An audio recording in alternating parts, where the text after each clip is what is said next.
सुनेत्रा पवार उद्या उपमुख्यमंत्रीपदाची शपथ घेणार असल्याचे संकेत असून या संदर्भात वृत्त हाती आले आहे.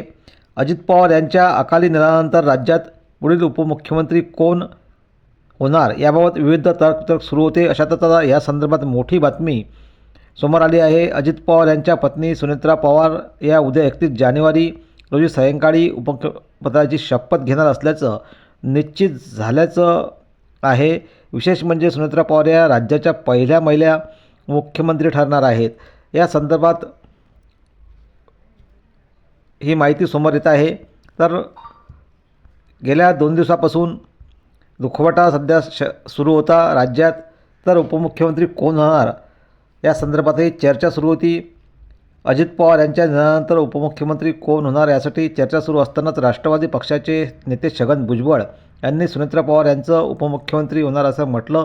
याविषयी अधिकृत घोषणा करण्यात आली नाही, पण उपमुख्यमंत्र्यांची शपथ लवकरच घेतली जाईल असे भुजबळ यांनी सांगितले आहे.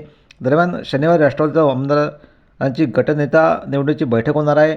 मात्र आता विश्वसनीय वृत्त हाती आलं असून उद्याच सुनेत्रा पवार या पहिल्या महिला उपमुख्यमंत्री पदाची शपथ घेणार असल्याचं वृत्त आहे. या संदर्भात अशा प्रकारच्या बातम्या झळकत असून सोशल मीडियावरही बातम्या आहेत. तर राष्ट्रवादी काँग्रेसमध्ये ही चर्चा आहे.